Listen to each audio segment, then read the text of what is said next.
And so it really is important to really have strategy and structures behind every aspect of your business and not just those revenue making pieces.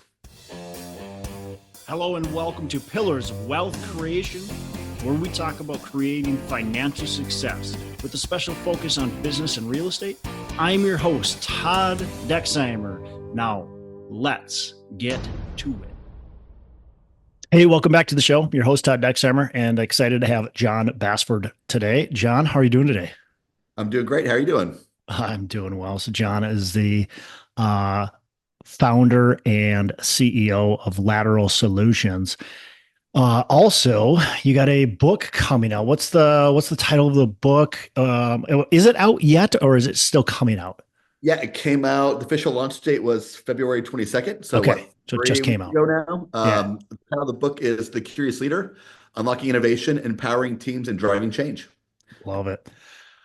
Well, we're going to dive into kind of that book and why you wrote it, and really just what you've been learning over the course of your career. So, give our listeners a bit more about your background, and then we'll dive in.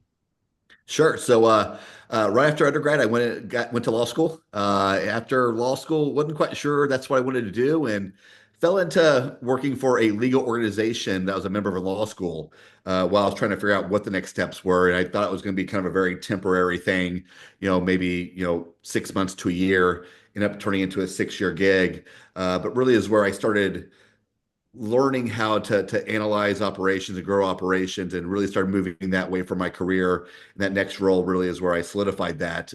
So I've spent my career launching, managing operations for startups, small businesses, and nonprofits. And then here, at least recently with our consulting business, transitioning that away a little bit from that fractional COO work, more into taking what I've done throughout my career, which is, finding those gaps and holes in operations that are holding organizations back from growth and auditing that in a short period of time to really pinpoint where they can need to improve and creating a 12-month growth plan with the client and then staying with them as they execute on that. Who's the who's like the ideal company or like client that you're looking for to figure out to stop their gaps and holes and kind of get them in the right direction? Yeah, I would say more than anything, it's more the psychological factor of what I'm looking for.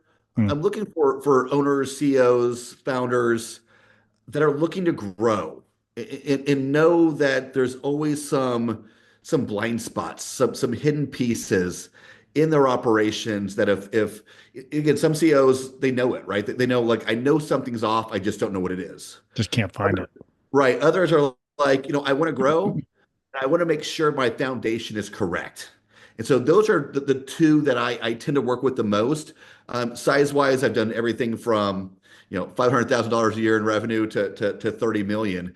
So I would say that sweet spot's obviously toward the higher part, but more it's the psychological part, like having founders and CEOs that want to grow and having the growth mindset that there are things probably that they're not seeing that need to be Yeah. fixed.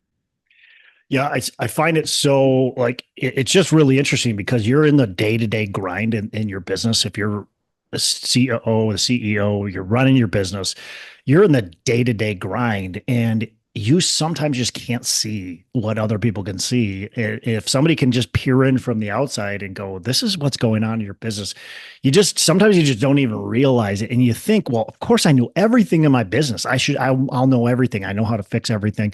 I know what, but you really don't because you're so in just grind mode sometimes and you can't look from the outside lens. And I found it every time I either hire a mentor or just talk to somebody, honestly, just having like good coffee conversation with somebody who's smarter than me, which there's a lot of people out there that are, it's like, wow, I can't believe you just pinpointed like those three things that are wrong with our business that quickly. So I mean, I just literally saved a client between 15 and $45,000 my first week of working with them. And yeah, again, no secret sauce, but like yeah, they were working, they didn't have the time to research law firms for immigration, which is what they're hiring a law firm for.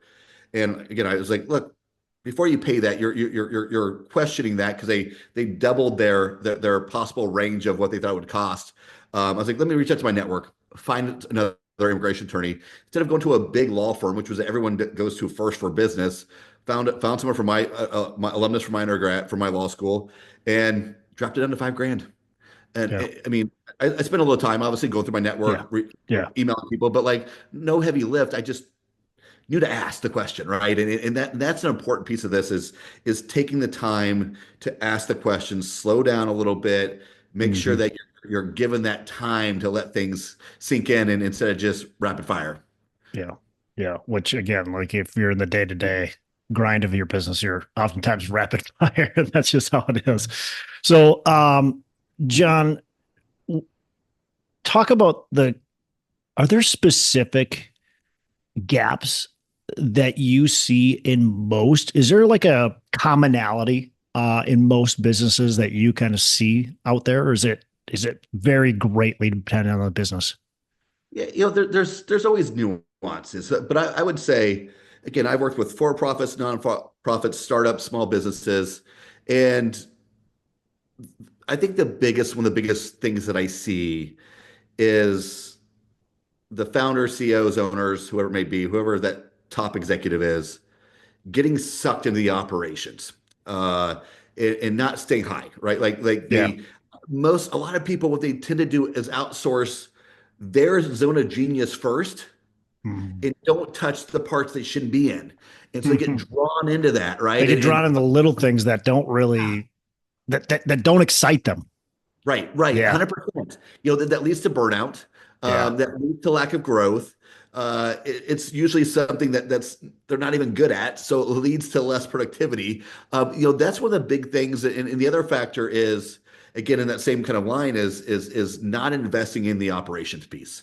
And usually, whoever oversees accounting, HR, whatever, is the EA, the low person on the totem pole. We're going to throw things at you and see if you sink or swim. And so it really is important to really have strategy and structures behind every aspect of your business and not just those revenue making pieces. Love that. It I I find myself all the time just getting sucked into some of the things that I shouldn't really be spending my time on. Um, and it's just like, man, I gotta hire. Part of the problem is too is it's like that attorney thing that you mentioned earlier. It's like, man, I just don't have time to go research, and so I'm just gonna hire whoever the first name that comes up in the internet search. And this is the same thing with when I get sucked into some of these little tasks. And I'm sure my listeners can, like, they're just like nodding their heads right now because you get sucked in these little tasks and you don't have time to go find somebody to replace you for these little tasks. So you just keep on doing them and then you get sucked into more, of course. And Yeah, that, I mean, I really recommend like go onto LinkedIn, do a job posting for a fractional operations manager.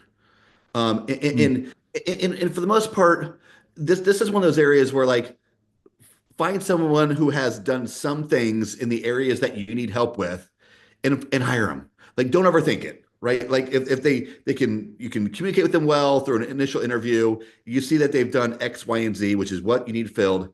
And then you're not doing the hiring process, W-2 process, where you have to worry yeah, about terminations and benefits and things like right. that. You got someone who's used to working in a fractional basis, used to working in temporary basis. If it doesn't work out, doesn't work out, but at Yeah. least bring someone in with that experience. Because what you'll often find is that you can hire a higher caliber person, roughly what it would cost for a full-time person, but they have a lot more skilled experience. And so they're getting a lot more work done because they're not researching everything. Hmm. That's interesting. That's a good point. Um, your book, let's high level. I want to kind of walk through some of the things. So your book is the Curious Leader, navigating the power of asking questions and fostering a culture of inquiry. Let's talk about the culture of inquiry, creativity, whatever you want to call it. But let's talk about how do you foster a culture of inquiry? I think that's a really Powerful statement. So, first of all, explain what you mean by that. And then let's dive into like what that really is and how do you do it? Sure. So I'll go back to a study that Google actually did. They named it Project Aristotle, but they were determined to figure out what made a team successful within Google. So they Hmm. did surveys and interviews and forums and all that stuff, and they had their hypotheses of what it was going to be. But what it came back was psychological safety. Hmm. And what that notion is are you creating an atmosphere where your team can push back, can ask questions, can challenge the status quo? That's what's going to drive a productive team. And that really is kind of the backdrop of what I call a curious culture, which is, you know, removing the old school micromanagement, top-down way of doing things, siloed way of doing things, but truly open things up where the team doesn't just collaborate on tasks, but can truly be integrated in how they view the business, how the business is being run, and be able to push back. Everyone in today's organizations, you're not working on a factory line doing the same job task 300 times a day. Yeah. We are all integrated. We all connect in different ways. We all have different exposure to what the business is doing and how it's doing it. So allowing those different perspectives to come in from all angles at all times at all levels to truly make sure that you're creating this environment that allows the organization to see what's wrong and be able to fix it quickly. Yeah, and that I think that's so valuable. It's so hard, but it takes some time and effort to create that because a lot of people come from organizations, quite frankly, even school, where they weren't really allowed to ask questions. They were just told to do like you listen, do what I tell you to do. Don't ask questions. Like I'm the boss. I tell you. And a lot of people, I think, have that belief. And so if you want to create that culture, like you have to be purposeful about it in creating it. Do you have like certain things that you suggest people doing to create that culture of pushback, of question, of I perfect example, I used to be a high school teacher and it was my internship, student teaching. And I said to the principal, I said, hey, we just got done doing this meeting and they're talking about all the problems in the school. And I go, hey, I got some ideas that could maybe solve that. And he looks at me and he says, look, I get it. You're young, you're ambitious, but I don't have time for what you have to say. Basically told me like I'm an idiot and he doesn't want to listen to me. And I was like, okay, whatever. But that's how the environment was in there. And you couldn't give that feedback. Right.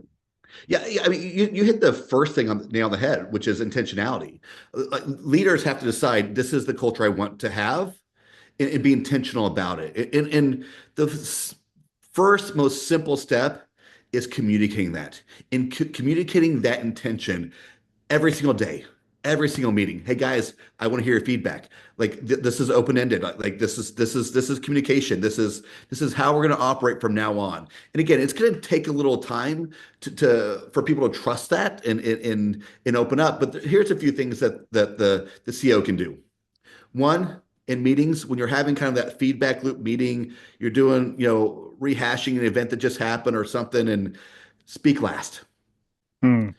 What normally happens when a CEO runs a meeting? They say, "I want to know your guys' thoughts. Here's my thoughts." They just pull that entire feedback their direction. Unless they already have this culture where it's allowed to push back, even if someone's going to give a little bit different variation, they just softened that Yeah. variation, right? Yeah. Where you say, They "Hey, already know the answer that's wanted. So yeah, they're going to speak to that answer that's wanted. If they were going to go a totally different direction, now they could just pull back, clammed up. They maybe don't say anything, or they give a half quarter yeah, version of what they were going to say. That makes right." total sense. Yeah, so learn to speak last. It's something I wrote about in my book, and after I wrote it in my book, I actually discovered that Simon Sinek is actually using that as well as one of his talking points. Guess I'm in good company.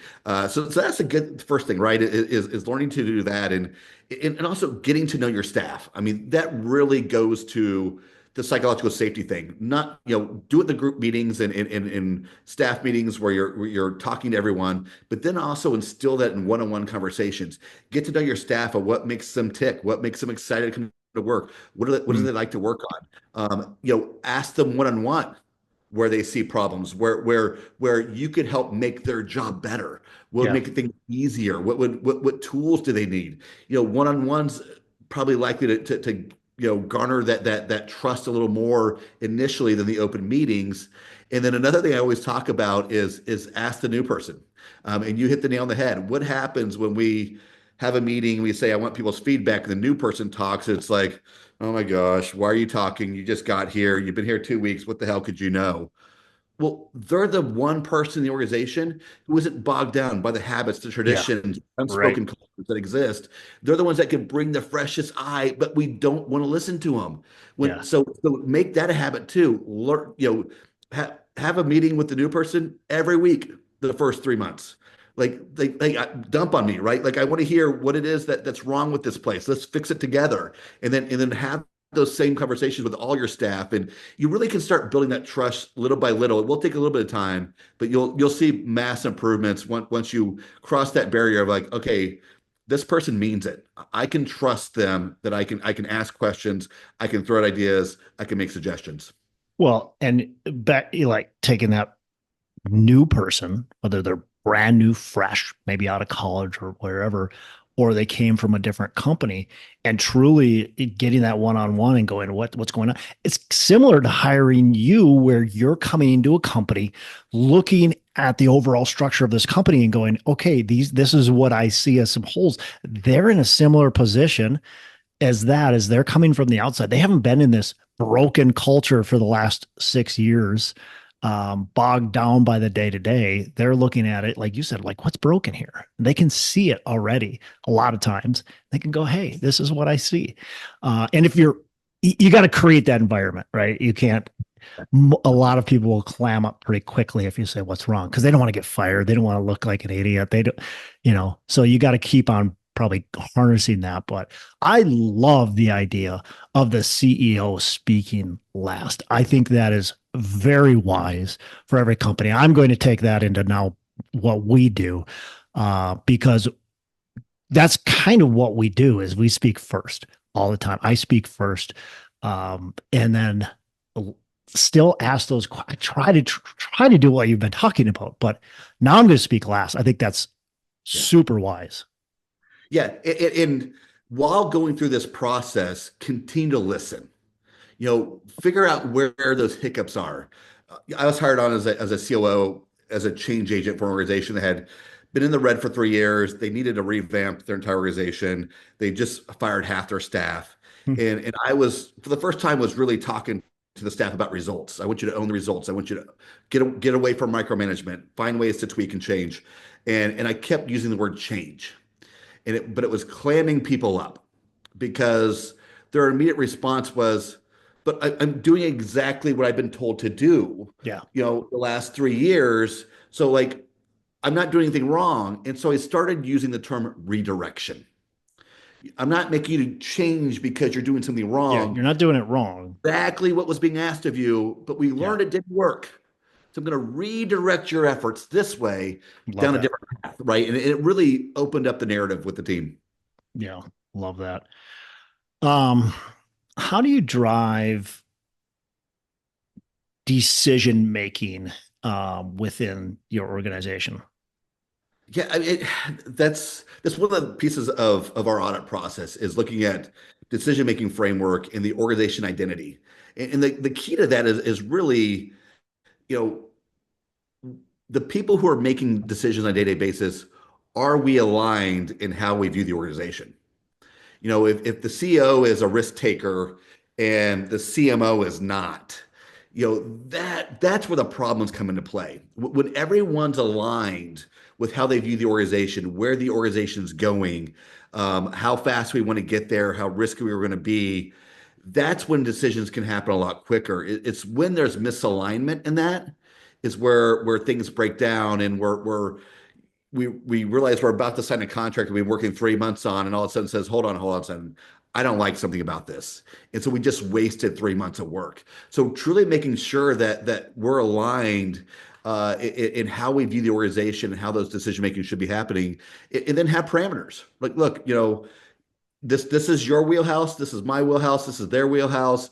We have some autonomy over this. These are the certain things that I have to prove above you, but lay it out. Make a determination of what they're allowed to do without you, what needs your approval, and set that out there, and just truly create that environment where you're working together.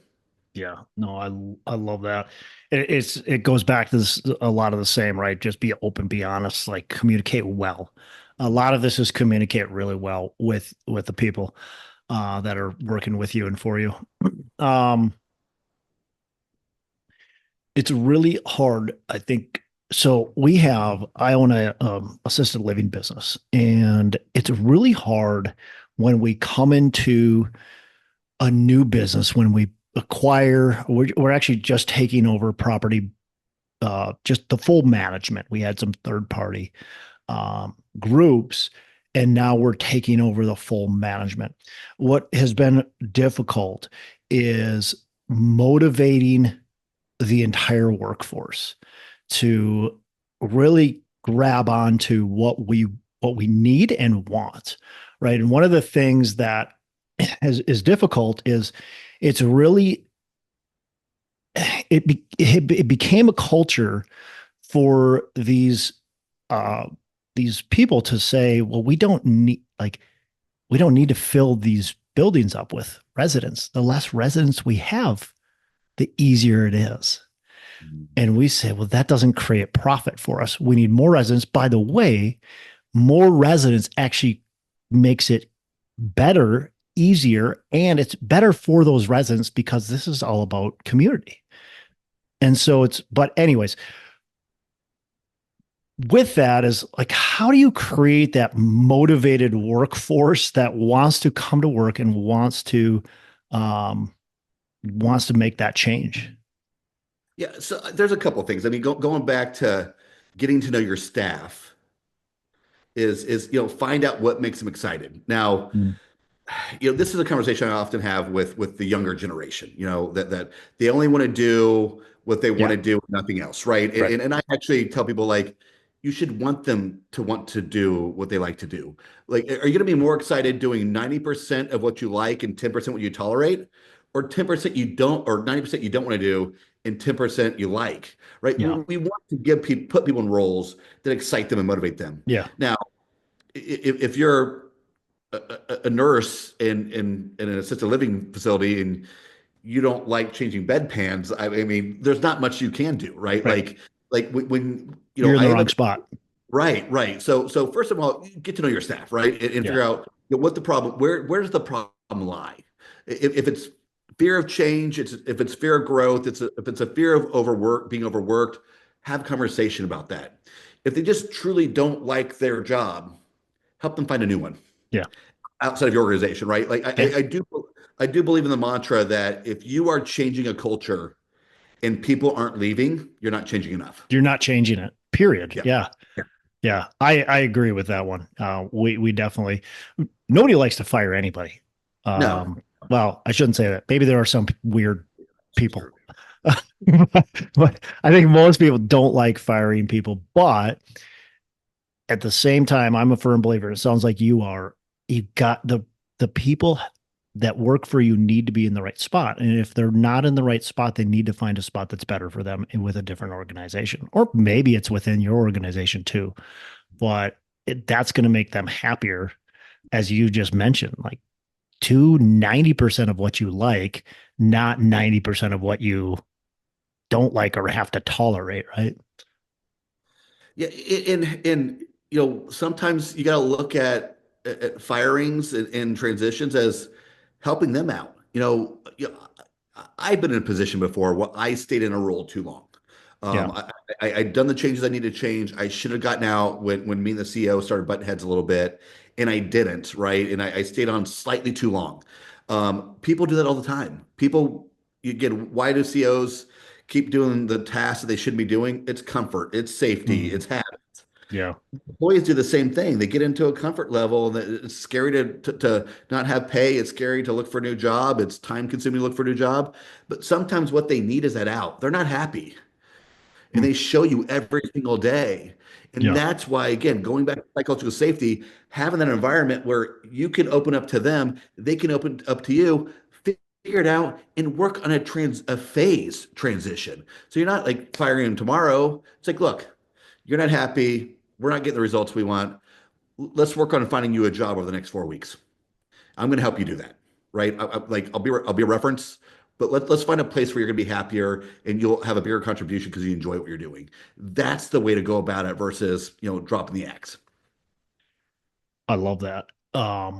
Obviously, every situation is going to be different. Sometimes you just need to drop the axe, but especially when you have a situation where, hey, this is a good person. They're just not in the right spot, and we have to figure out, you know, how do we get them out and get somebody else in that can be in the right spot. I love that idea. Have this open dialogue, and it's going to be better for both parties. It just is. It's going to be better for both parties. Um, what else are we missing here in plugging the gaps, the holes, and growing the business? What else are we missing here? So in my book, talking about being the curious leader is all about creating this innovative atmosphere, right? Where innovation, growth, and change are occurring on a regular basis. And we were talking about the culture piece of it. The other two really missing pieces are mindset and operational excellence. Mindset, being going from a fixed mindset to a growth mindset. When I'm talking to a prospective client and they say to me, this is a family business. We've been doing the same thing for 50 years and we're just fine with that.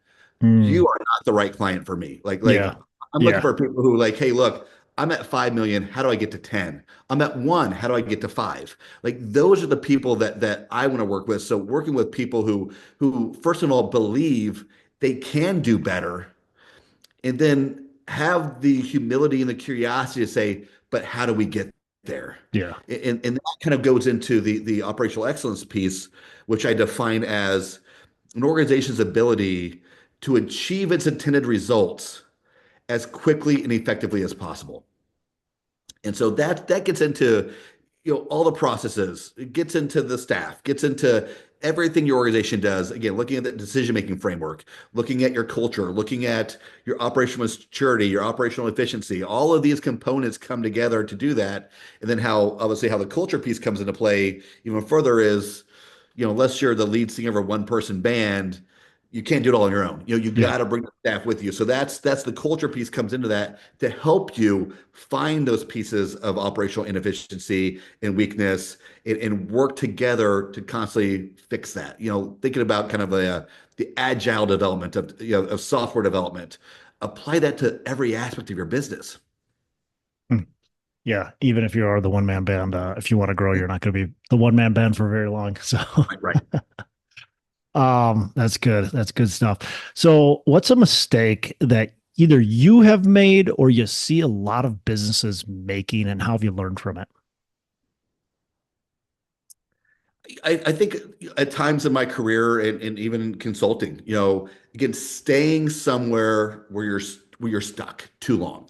Mhm. Uh, Again, because of comfort, fear, whatever it may be. And again, I do want to emphasize that like these are all natural feelings. Like you have these feelings because you're a human being, and they're natural. But they're also the antithesis of growth, innovation, and change. So you got to find ways to step out of that. So I think the biggest thing is people sitting in their comfort too long to where growth isn't happening, change isn't happening, and putting in those mechanisms that allow you to step out of those areas quicker and sooner to make sure you keep moving forward. Yeah, love that. Um, all right, John, this has been really good, and a lot of actually very tangible things that people can apply, applicable things that people can apply right now today in their business.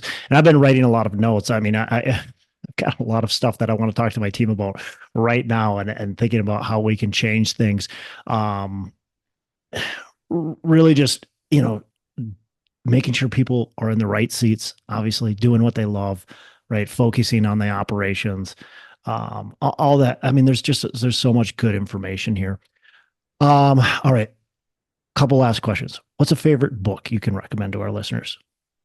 Yeah, so this is not quite your typical business book, but I love it. 4 years ago I read the book, or 4 or 5 years ago, The Soul Without Shame. Hmm. And what this book is about is understanding the superego. That that most entrepreneurs are confident, successful people, but we still have doubts, we still have fears, we still have self-limiting beliefs.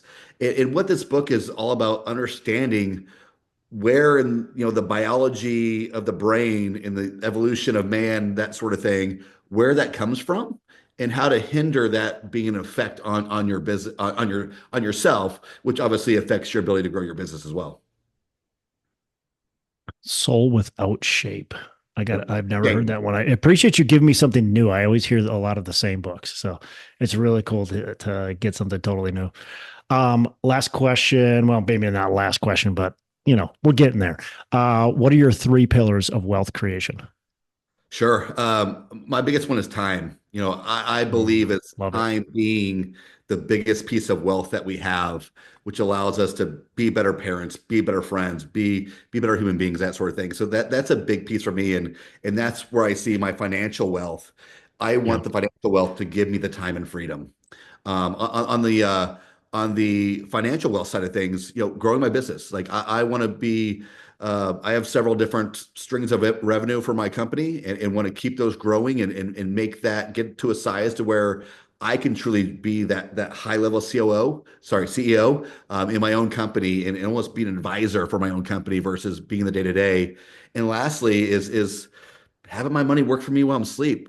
Be a sound investor, finding the right ways to invest the extra money I have coming in, finding those ways to invest that to truly compound wealth that way as well.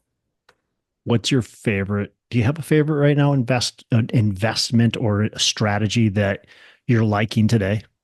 Um, right now, no. Right now is a bad time to talk about investments in a lot of ways. But the one thing that I'm looking to get into, as once some things rebound a little bit on the business side, is getting more into the multifamily syndication stuff.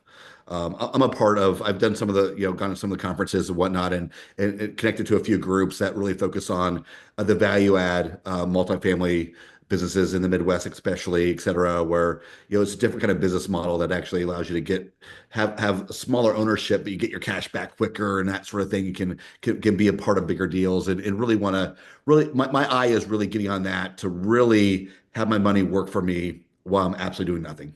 Yeah, love it.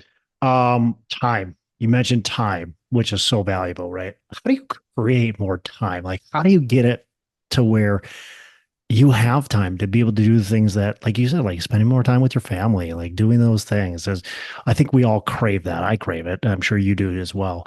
What are maybe some strategies that you can give to our listeners? Yeah, I mean, so one thing I'm often asked is like, when do I hire up? Like when do I hire people to take care of X, Y, and Z as a solopreneur, as a small business owner? And one of the things I always say is like, when you look at what you want your time to be worth and the tasks you're doing, there's going to come a point where those are in huge misalignment, where you want to be your time to be worth two, three, $400 an hour, maybe even more, and you're doing the bookkeeping for your company that even for in the US, you can outsource it overseas for $5 an hour, but even in the US is a 20, 30, 40, $50 an hour job. Yep. That's when you start looking, and that's when you start freeing up your time, right? Is looking at those places where your value of your time is not aligned with what you're doing, and that starts creating, giving back 5 hours a week, 10 hours a week, Yep. 15 hours a week. Then that gives you the time to focus on the growth of your company to where you're making more revenue. And then that's when you truly start building out that team entirely to where you're putting yourself as that advisory role in your own company versus being at all the day-to-day operations. And that's when you get the ultimate time. Yeah, I love that. And that's where hiring, somebody like you makes a lot of sense to be able to look at that because you can peer in and go, hey, you're spending a lot of your time doing this. And we can really probably hire somebody for 5, 10, 20, $30 an hour, whatever it might be. and replace you so you can focus on something more valuable. I remember you mentioned the books. I remember when I first started, I was doing the books and I hated doing the books. I would literally sit there at Christmas, like my in-laws Christmas, and I would be doing the books, like just pounding it out because it's the end of the year. And I finally hired my bookkeeper, and she loves it. Like it's her thing. That's what gets her excited, which is crazy to me. But for her, it's so fun to do these books. And she's way better at it than I am, of course. So not only did I replace the annoyance of that, but I created a job for somebody that absolutely loves it. So Yeah, you get things done quicker, better, and again, if you value your time, far cheaper. yeah, But yep, 100%. yeah, I love that. All right, Jon, any last words of wisdom for our listeners before we wrap? Just be curious, right? Be curious about what your organization is doing, how it's doing it. We all have blind spots in habits. So if you don't have the ability to kind of break out of that yourself, you got to find that partner that can help you do that. And if I may, I actually have a giveaway for your audience. If Yeah, they text chapter to 33777, we will send the first chapter of the Curious Leader book to them PDF via email. So that's one of the giveaways we're doing right now. So, but if I could be of any repeat help, that one more time. Chapter yeah, two, what? yeah, text chapter to 33777. Love it. And Jon, how can our listeners get in touch with you, learn more about Lateral Solutions, what you're doing? Yep. So you can go to our website, www.think-lateral.com. Obviously, that kind of gives a background of the various services that we have, as well as ways to reach out to us. So, I'm always happy to jump on an initial consult and for free and give you my initial assessment of your operations. And I almost always, find some ways to save money, save time, even in that first 30 minutes. So, always happy to jump on a call and see how I can help. Yeah, that's super valuable. Jon, really appreciate you. Appreciate the time. You've given us some very tangible things for people. Look, listeners, go like rewind and take at least one thing that Jon said during this episode and apply it to your business today. Because listening without action doesn't do anything. It's just entertainment. But let's listen, take action, and you're gonna thank yourself for those results. So, Jon, appreciate you. You have a fantastic rest of the day. You too. Thanks for having me. Hey, thanks so much for listening. I appreciate you being a loyal listener. I would love to have you go on to our Facebook page and subscribe. Give us a thumbs up. Go on to iTunes or wherever you listen and give us a rating and review. Don't forget to subscribe. But your rating and review just helps us push this out to more and more people and continue to grow our audience and hopefully positively affect a ton of people out there that really need this and want this. So the other thing I've got for you is a free ebook on my website. So go on to venturedproperties.com, and download our free ebook on real estate and on syndication. And I've got some data points in there, some really good stuff for you. So I'd love to have you take a look at that. It's free. I'm not expecting anything from it. And also, look, if you want some help in multifamily, want some help learning, growing, getting your business off the ground, I would love to talk to you about what it would look like to work with me potentially and see if that's a good fit. So you can go to coachwithdex.com and check that out, and we can definitely have a call. Thanks a lot for listening. You make it a fantastic rest of the day. I'll catch you on the next episode.